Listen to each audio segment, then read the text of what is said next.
네, 우리 하나님 말씀 보겠습니다. 하나님 말씀은 야고보서 1장 1절에서 11절까지의 말씀인데요. 신약성경 371면입니다. 야고보서 1장 1절에서 11절까지의 말씀. 우리가 주님을 경외하는 마음으로 다 같이 일어서서 말씀을 함께 봉독하도록 하겠습니다. 같이 읽겠습니다. 하나님과 주 예수 그리스도의 종 야고보는 흩어져 있는 12지파에게 문안하노라. 내 형제들아, 너희가 여러 가지 시험을 당하거든 온전히 기쁘게 여기라. 이는 너희 믿음의 시련이 인내를 만들어내는 줄을 너희가 알미라. 인내를 온전히 이루라. 이는 너희로 온전하고 구비하여 조금도 부족함이 없게 하려 함이라. 너희 중에 누구든지 지혜가 부족하거든 모든 사람에게 후히 주시고 꾸짖지 아니하시는 하나님께 구하라. 그리하면 주시리라. 오직 믿음으로 구하고 조금도 의심하지 말라. 의심하는 자는 마치 바람에 밀려 요동하는 바닷물결 같으니 이런 사람은 무엇이든지 주께 얻기를 생각하지 말라. 두 마음을 품어 모든 일에 정함이 없는 자로다. 낮은 형제는 자기의 높음을 자랑하고 부한 자는 자기의 낮아짐을 자랑할지니 이는 그가 불의 꽃과 같이 지나감이라. 해가 돋고 뜨거운 바람이 불어 풀을 말리면 꽃이 떨어져 그 모양의 아름다움이 없어지나니 부한 자도 그 행하는 일에 이와 같이 수잔하리라. 아멘. 우리 앉으시면서 은혜 많이 받으세요. 서로 격려합니다. 네, 오늘 야고보서 첫 부분을 살펴보았는데요. 여러분, 야고보는요 예수님의 동생입니다. 예수님의 동생인데요. 특히 초대교회에서 예루살렘 교회가 처음 이제 시작이 될 때 아주 중요한 리더의 역할을 했던 사람이 바로 야고보입니다. 근데 여러분, 오늘 1절에 보니까 야고보는 자기를 소개할 때에 예수님의 동생 야고보 이렇게 소개하지 않고 뭐라고 소개를 하냐면 그리스도의 종 야고보라고 고백을 합니다. 예수님의 가족이지만 이 야고보가 예수님의 동생 야고보라고 하는 명칭보다 그리스도의 종 야고보라고 하는 이 명칭을 더 즐겨 했다는 것을 알 수 있지요. 여러분, 원래 예수님은 예수님의 가족들을 아주 이렇게 친밀하게 이렇게 대한 분은 아닌 것 같습니다. 또 실제로 또 예수님의 가족들도 예수님과 함께 이런 그 가족의 정을 많이 이렇게 누리지를 못했던 것 같습니다. 왜냐하면 이 가족들도요 예수님을 통해서 무엇인가 이익을 얻고자 하는 그런 마음이 좀 있었던 것 같습니다. 이들에게도 어떤 세상적인 또 욕망이 좀 있었던 그런 분위기를 우리가 특히 복음서를 통해서 알 수 있습니다. 또 요한복음에 보면은 예수님의 그 가족들이 또 예수님에게 예루살렘으로 가서 기적을 행해라 뭐 이러면서 막 부추기잖아요. 그런데 예수님은 아직 내 때가 아니다 이렇게 얘기를 하면서 자꾸 예수님을 통해서 무엇인가 예수님은 우리 이렇게 기적을 행하는 놀라운 능력의 사람이 바로 우리 가족이다라는 것을 드러내려고 하는 그런 가족들의 모습이 좀 있었던 것 같습니다. 그러면서 실제로 요한복음에서는 그 가족들이 예수님을 믿지 아니해서 그러한 모습을 취한다라고 표현을 하기까지 합니다. 또 실제로요, 또 마태복음 12장에 보면 예수님이 사람들에게 이렇게 가르칠 때에 예수님의 어머니와 동생들이 와서 예수님에게 다가가서 예수님을 만나려고 했던 그런 상황이 있습니다. 이때 예수님은 진정한 예수님의 가족이 누구인가라고 하는 것을 말씀을 해주시는데요. 마태복음 12장 46절에서 50절까지가 바로 그 내용입니다. 한번 같이 읽어볼까요? 예수께서 아직도 무리에게 말씀하고 계실 때에 예수의 어머니와 형제들이 예수와 말을 하겠다고 바깥에 서 있었다. 어떤 사람이 예수께 와서 말하였다. 보십시오, 선생님의 어머니와 형제들이 선생님과 말을 하겠다고 바깥에 서 있습니다. 그 말을 전해준 사람에게 예수께서 말씀하셨다. 누가 나의 어머니며 누가 나의 형제들이냐? 그리고 손을 내밀어 제자들을 가리키고서 말씀하셨다. 보아라, 나의 어머니와 나의 형제들이다. 하늘에 계신 내 아버지의 뜻을 따라 사는 사람이 곧 내 형제요 자매요 어머니이다. 네, 예수님께서는 조금 가족들 입장에서는 조금 섭섭하긴 했을 거예요, 그렇죠? 그런데 분명하게 하나님 나라의 가족의 개념을 얘기를 해주고 있는 것입니다. 어떤 사람이 예수님의 가족이라고요? 하나님 아버지의 뜻을 행하는 자들이 나의 가족, 나의 형제들이다, 이렇게 말을 하고 있습니다. 오늘 야고보는요, 흩어진 12지파 사람들에게 이렇게 이 편지를 쓰고 있다라고 1절에서 얘기를 해주고 있습니다. 그러면서 이들을 2절에서 처음 얘기할 때 내 형제들아 이렇게 부르고 있습니다. 형제들이라고 하는 것은 그냥 단순히 이렇게 친구들을 향해서 얘기한 것이 아니라 가족적인 개념의 형제들이라고 하는 것입니다. 이 야고보는요, 확대된 예수님의 뜻을 따라 살기로 애쓰고 나아가는 그런 형제들을 향하여서 지금 이 편지를 쓰고 있음을 밝히고 있습니다. 특별히 이 야고보가 편지를 쓸 때는요, 로마 제국 시대였는데 로마 제국에서 기독교인들을 향한 핍박이 이렇게 심해질 때에 이 편지를 썼던 것으로 알려져 있습니다. 그러니까 기독교인들이 예수님을 믿는 것 이유만으로 많은 희생을 당하고 또 많은 어려움을 당하고 있을 때에 이 흩어져 있던 로마 제국 곳곳에 흩어져 있던 이 믿음의 형제들을 향하여서 격려하며 또 그들을 또 말씀으로 또 세워가기 위하여 이 편지를 이 야고보가 쓰고 있는 것을 볼 수 있습니다.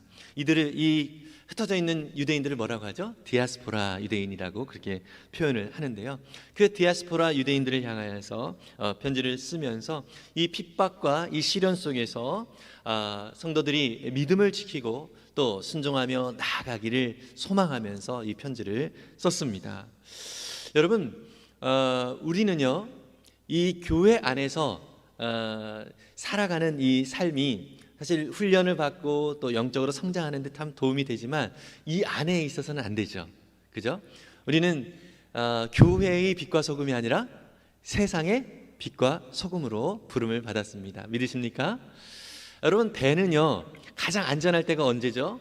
항구에 정박되어 있을 때 가장 안전합니다. 그러나 배는 항구에 정박시키라고 만들어진 것이 아니죠. 폭풍이 있다 할지라도 저 바다에서 그 역할을 해야 진정한 배로서의 그 사명을 하고 있는 것이죠. 여러분, 이 교회라고 하는 것은요, 우리가 함께 주 안에서 믿음으로 성장하고 또 영적으로 힘을 얻어서 공급을 받고요, 우리의 진짜 삶의 현장은 어디입니까? 바로 우리가 살아가는 삶의 자리, 세상인 것입니다. 여러분, 직장 생활하는 그곳이 바로 하나님께서 우리를 보내신 자리이고요, 또 하나님 나라와 그 영광을 나타내는 자리가 바로 우리가 있는 그곳이라고 하는 것을 우리가 기억했으면 좋겠습니다. 이런 핍박과 어려움이 있는 이 상황 속에서 예수 그리스도의 아름다운 뜻이 더 분명하게 나타나는 어떤 기회가 되기 때문에 야고보는 바로 이들을 향하여서 격려하는데요. 여러분, 2절부터 초반부부터 이들을 향하여서 말씀하시기를 여러 가지 시험을 당하거든 온전히 기뻐해라 이렇게 얘기를 하고 있습니다. 여러분, 시험을 당하는데 기뻐하라고 하는 말이 사실은 조금 받아들이기가 좀 어렵습니다. 참 이상한 또 표현이라고 생각이 될 수 있습니다. 세번역 성경으로는 이렇게 표현하고 있어요. 여러분, 여러 가지 시험에 빠질 때에 그것을 더할 나위 없는 기쁨으로 생각하십시오. 여러분, 내가 시험에 빠져서 정말 힘든 상황 속에 있는데 어떤 믿음의 사람이라고 하는 사람이 와가지고 태희야, 너 너무 어렵고 힘들지? 오히려 기뻐해, 뭐 이렇게 얘기를 한다면 정말 그것이 마음에 받아들여지기가 쉽지 않을 것입니다. 그런데 야고보는요, 왜 시험을 당할 때에 오히려 기뻐하라고 말을 했을까요? 그 이유를 3절과 4절에서 우리는 알 수 있습니다. 이것을 세번역으로 다시 한번 읽어볼 텐데요, 함께 읽어보겠습니다. 여러분은 믿음의 시련이 인내를 낳는다는 것을 알고 있습니다. 여러분은 인내력을 충분히 발휘하여 조금도 부족함이 없이 완전하고 성숙한 사람이 되십시오. 아멘. 이 시련, 이것이 바로 인내를 낳는 그러한 기회가 될 수 있기 때문인 것입니다. 여러분, 아까 배에 대한 이야기를 했잖아요. 배가 항구를 떠나서 항해를 할 때에 어떠한 부족한 부분들이 생겨났을 때 어떻게 하죠? 다음에 돌아와서 그 부분을 보수하고 더 튼튼하게 그쪽 부분을 만들어 가죠. 그래서 배가 더 발전을 하게 될 것입니다. 마찬가지입니다. 우리는 가만히 있을 때는 모르지만 우리가 시험을 당할 때 내가 이런 부분이 부족함이 있었구나, 이런 부분이 연약함이 있었구나라는 것을 확인하게 되어지고, 또 인내를 함으로 인하여서, 또 인내를 발휘함으로 인하여서 더욱더 단단해지는 믿음의 사람이 될 수 있는 것이죠. 그러면서 어떻게 된다고요? 조금도 부족함이 없이 완전하고 성숙한 사람이 될 수 있는 기회가 된다는 것을 야고보는 말씀을 해주고 있습니다. 여러분, 우리 믿음의 사람, 이 신앙생활의 궁극적인 목표가 무엇이죠? 바로 예수님을 닮아가는 것이죠. 우리의 삶이 정말 하나님의 뜻대로 사는 것은 바로 예수님을 닮아갈 때에 하나님의 뜻대로 사라지게 되는 것입니다. 결국 예수님을 닮아가는 그 과정 속에서 우리 가운데 자연스럽게 필요한 것이 바로 이 시험이라고 하는 것이죠. 여러분, 그렇다고 해서 시험을 예수님이, 우리 하나님이 일부러 주신다라고 생각하지 않기를 바랍니다. 하나님은 절대로 우리를 시험을 하시는 분이 아니라고 야고보는 얘기를 하고 있거든요. 그렇다면 왜 이런 시험이 있을까요? 바로 이 땅에 죄가 있기 때문이라는 것이죠. 그래서 이 시험을 통하여서 우리는 더욱더 주님을 더 알아가게 되어지고, 더 주님 안에서 우리가 완전하고 성숙한 자로 성장을 하게 된다고 말씀하고 있습니다. 그래서 그 과정을 통하여서 하나님께서 나에게 어떠한 은혜를 주시는지, 그 공급하시는 은혜를 또 우리가 경험을 하게 되는 것이죠. 여러분, 그래서 이 과정 속에서 어려움이 우리 가운데 닥칠 때에 어떻게 하죠? 우리가 조금 엎드리고 조금 더 멈춰서 생각을 하잖아요. 그죠? 그러면서 세상의 어떤 지혜를 구하는 것이 아니라 하나님의 지혜를 구하는 그런 기회가 되는 것입니다. 여러분, 그래서 하나님은요, 우리에게 어렵고 힘들 때마다 언제든지 구하라고 말씀을 하고 있어요. 왜 구하라고 하죠? 주시려고요. 필요한 것들을 주시려고요. 요한복음 16장 24절에서 이렇게 말씀을 하십니다. 함께 읽어볼게요. 지금까지는 너희가 아무것도 내 이름으로 구하지 않았다. 구하여라. 그러면 받을 것이다. 그래서 너희의 기쁨이 넘치게 될 것이다. 아멘. 여러분, 우리가 구할 때에 어떻게 하신다고요? 주님께서 주신다라고, 너희가 받을 것이다라고 말씀을 하고 있습니다. 그것으로 인하여서 우리 가운데 기쁨이 넘칠 것이다. 주님을 경험하는 그런 은혜, 주님이 함께 하시는 그 은혜를 기쁨 가운데 우리가 경험을 하게 될 것이다라고 말씀을 하고 있는 것이죠. 그런데 우리가 구할 때에 주의사항이 있습니다. 그것을 야고보는 오늘 본문 속에서 이렇게 말을 하고 있습니다. 야고보서 1장 6절과 7절인데요, 같이 읽겠습니다. 조금도 의심하지 말고 믿고 구해야 합니다. 의심하는 사람은 마치 바람에 밀려서 출렁이는 바다 물결과 같습니다. 그런 사람은 주님께로부터 아무것도 받을 생각을 하지 마십시오. 의심하지 말고 믿고 구해라, 이렇게 말을 하고 있습니다. 정말로 하나님은 우리의 아버지이시다라는 사실을 기억하고, 이 하나님 아버지께서는 우리에게 모든 것들을 허락해 주신다라는 것을 우리가 기억하면서 주님 앞에 나아가면 참 좋겠습니다. 물론 내가 생각하는 이때쯤이면 이런 것들이 주어져야 되지 않는가, 이렇게 생각하는 나의 때와 하나님의 때는 좀 다를 수 있습니다. 상황과 환경이 다를지 몰라도, 하나님의 시선과 또 나의 시선이 좀 다를지 몰라도, 이런 과정들 통하여서 어떻게 된다고요? 내가 예수님을 닮아가게 되어져요. 이것은 어떤 의미를 말하고 있죠? 하나님의 시선과 나의 시선이 조금씩 이 간격이 가까워진다는 것이죠. 그렇게 우리는 하나님 앞에 구하며 나아갈 때에 하나님께서 주시는 그런 은혜를 누리게 되는 것이죠.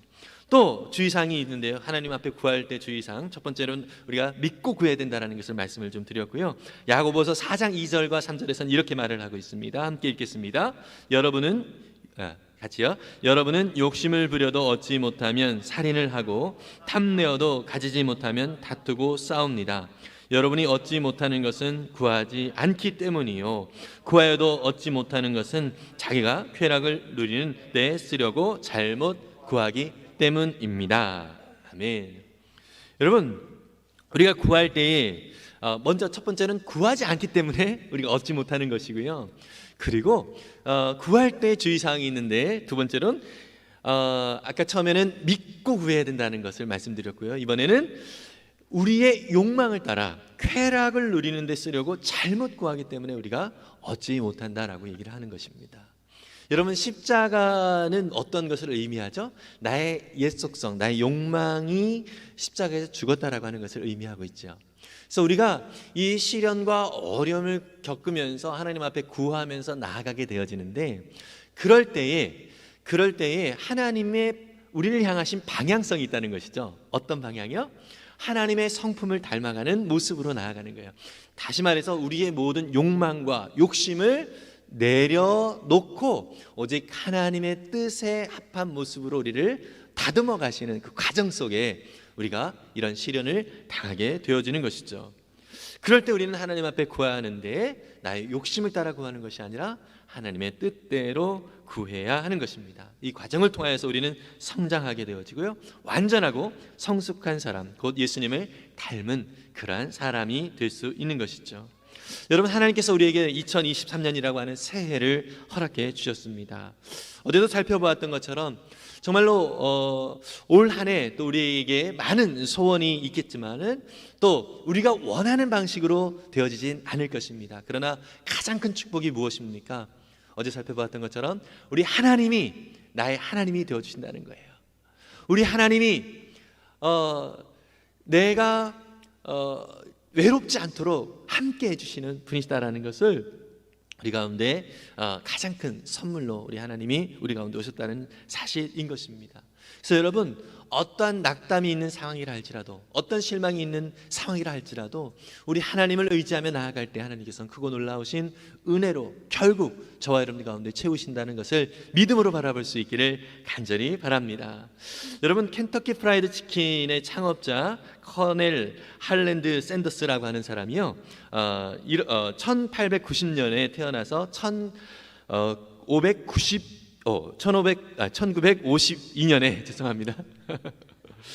한 살 먹으니까 눈이 조금 더 침침해지네요. 이 할랜드 샌더스라고 하는 사람이 1890년에 태어났는데요, KFC를 창업한 게 언제냐면 1952년이에요. 따져봅시다. 몇 살 때 창업을 한 거죠? 63살 때, 63살 때 KFC를 창업을 했습니다. 창업을 하기까지 수많은 실패와 좌절을 겪어야만 했다고 합니다. 그는 카페를 처분하고요, 10년 동안 개발한 프라이드 치킨 조리법을 로열티를 받는 방식으로 팔려고 했지만 솔트 레이크 시티에서 레스토랑을 운영하던 피트 하먼과 1호점 개혁을 맺기까지 무려 1009번이나 거절을 당했다고 합니다. 그러니까 KFC 1호점을 개점을 하기까지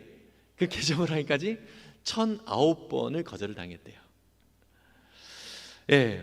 그리고 여러분, 그 사실 아십니까? 65세의 노인이 1009번이나 거절을 당하면서 1010번째 시작한 사업이 KFC 치킨이라는 것이죠. 여러분, 디즈니랜드를 세운 월트 디즈니도요, 301번의 거절을 경험을 했다고 합니다. 디즈니랜드에 대한 꿈을 설명하자 사람들은 그를 실성한 사람으로 취급을 했고요, 또 302번째 만에 첫 동역자를 만나서 디즈니랜드를 시작하게 되었다고 합니다. 여러분, 세상에서도 이렇게 열심히 도전한 자들에게 결국 이런 성공의 기회가 있다라는 이야기를 하고 있습니다. 누구나 넘어질 수 있다는 것을 표현을 하고 있는 것이죠. 우리 그리스도인들도 예외가 아닙니다. 어느 날 갑자기 내가 원치 않는 그러한 일들이 생길 수가 있고요, 내가 기대하던 그런 일들이 또 이루어지지 않을 수도 있습니다. 예기치 못한 사고를 당할 수도 있고요, 또 사업의 실패로 낙심할 때도 있습니다. 가까운 사람과 관계가 어그러져 상처를 입을 수도 있고요, 또 오해를 받고 나 혼자인가 느껴질 때도 있을 수 있습니다. 이럴 때 우리 주님께서는 어떻게 말씀을 하시는지 아십니까? 괜찮아, 나도 그랬어. 나도 오해받았고 배신당했고 다 떠난 자리에서 홀로 있었고 십자가에서 온몸이 찢겨져서 몸이 아픈 것이 무엇인지 다 안다. 괜찮아, 힘내거라, 나에게로 와라. 이것이 우리 주님께서 하시는 말씀인 것입니다. 여러분, 주님이 저와 여러분들의 모든 마음을 다 아시는 분이십니다. 믿으십니까? 여러분, 이 나를 잘 아시는 이 주님을 의지하면서 승리하며 나아갈 수 있기를 바랍니다. 여러분, 지혜가 부족할 때 정말 지혜를 주실 때 풍성하게 주신다라고 오늘 본문에도 말씀을 하고 있지요. 우리가 이 모든 시련을 이겨낼 수 있도록 주님께서 은혜를 허락해 주시는데 그냥 주시는 것이 아니라 풍성하게 주신다라고, 아낌없이 주신다라고 그렇게 말씀을 하고 있습니다. 여러분, 혹시 내가 외롭다라고 느껴질 때가 있습니까? 정말 혼자 힘겨워하고 있을 때가 있습니까? 여러분, 그렇지만 우리 주님은 우리와 늘 동행하시고 함께 하신다는 사실을 잊지 말기를 바랍니다. 이 표현을 히브리서 4장 15절과 16절에서 이렇게 말씀을 하고 있는데요, 함께 같이 읽어보겠습니다. 우리의 대제사장은 우리의 연약함을 동정하지 못하시는 분이 아닙니다. 그는 모든 점에서 우리와 마찬가지로 시험을 받으셨지만 죄는 없으십니다. 그러므로 우리는 담대하게 은혜의 보좌로 나아갑시다. 그리하여 우리가 자비를 받고 은혜를 입어서 제때에 주시는 도움을 받도록 합시다. 아멘. 여러분, 우리가 평안할 때는 하나님을 의지하는 마음이 별로 생기지 않죠. 물론 평안할 때도 계속 하나님을 의지하고 나아가야 되겠지만 보통 사람들은 그렇지 않습니다. 뭔가 긴장감이 생길 때에 더 하나님 앞에 겸손하게 엎드리게 되지요. 여러분, 우리 가운데 시험이 닥칠 때, 시련이 닥칠 때에 정말 이 야고보가 얘기한 것처럼 우리를 성장할 수 있는, 또 우리를 더 주님께서 다듬어 가시는 은혜의 기회로 여기고 기뻐하는 우리가 될 수 있으면 참 좋겠습니다. 사실 쉽지는 않을 거예요. 그러나 여러분, 하나님의 생각에 나의 생각을 맞추고 또 하나님과 함께 교제하다 보면 하나님께 주시는 그러한 은혜로서 정말로 주님 앞에서 오히려 그 시험과 어려움이 우리 가운데 닥칠 때에 그것을 통하여서 더 하나님을 경험하고 또 하나님을 닮아갈 그러한 은혜의 기회임을 믿음의 눈으로 바라볼 수 있는 우리 믿음의 시선이 생길 줄 믿습니다. 여러분, 혹시 올 한 해도 정말 하나님 앞에 간구하는 것들이 있을 것입니다. 또 이런 속에서 또 여러 가지 막히고 또 어려운 것처럼 느껴지는 것들이 있을 수 있습니다. 그러나 오늘 하나님의 말씀을 우리가 한번 기억하고 그 하나님과 함께 교제하면서 그 하나님이 주시는 소망을 더 바라보면서 또 주님과 함께 승리하는 귀한 한 해가 될 수 있기를 바라고요. 그 믿음을 보이면서 나아가는 우리 모두가 될 수 있기를 간절히 소망합니다.